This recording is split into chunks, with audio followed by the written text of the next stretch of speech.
What's up, everyone? Welcome to Power Play with CJ. Tonight we're going to be recapping the deal that's on Jeff Carter to Hollywood and Jack Johnson. I was going to say Jack Mother Effing Johnson. I think he was called in Michigan. JMFJ. Look it up on YouTube. Pretty good highlight reel. To Columbus, Central Ohio. But little recap.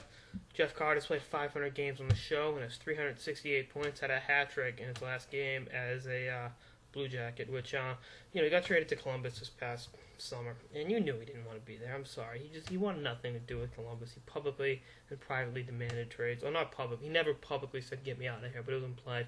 You could tell he didn't care most nights, and I think that's part of being in the situation. You're looking around going like, what am I doing here? What am I doing? What am I doing? He wanted to be back in Philly. He's reunited with his partner in crime, Mike Richards, on and off the ice, and Simon Gagne.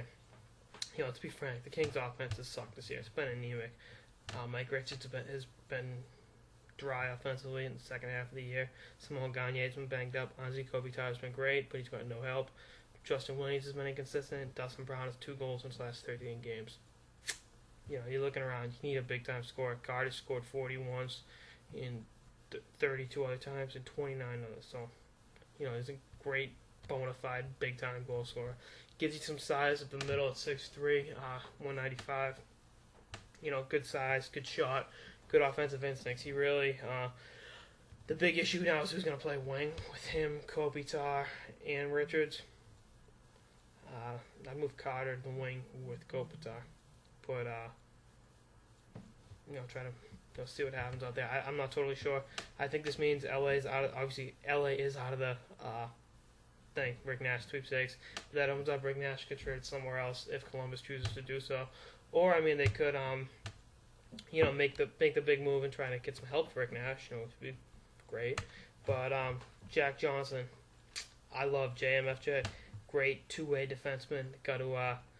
He's going to Columbus, and I think Blue Jackets fans are really going to like him. He's a better version of James Wisniewski. He's good offensively, good two-way player, and can throw a big hit. That's what he was prided on at Michigan. He's the 3rd overall pick in the +05 draft behind Bobby Ryan and Sid the Kid.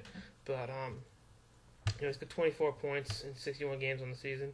His plus-minus might scare you just a little bit, but he's a good defenseman. He's a first-round pick in either 2012 or 2013 going back. So I think Blue Jackets fans, Jeff Carter wasn't doing anything. You get a good player like Jack Johnson back. He's minus 90 in his career, which is very scary. But I think he'll revamp your defense core. He's got 12 points in 12 career postseason games. So he's a big-time player. If the Columbus organization ever gets back to the postseason, they're gonna have a good defenseman that knows what he's doing out there. I like it for both sides. Columbus gets something for nothing, and LA gets a bona fide score. Now, if Carter is clicking on all cylinders, and Mike Richards is clicking, and Anze Kopitar is clicking, and the wingers do their part, Quick continues to be great, they're going to be great. They're going to be good shape. It's up to Doughty to step up now. He's got too much talent to be playing so poorly.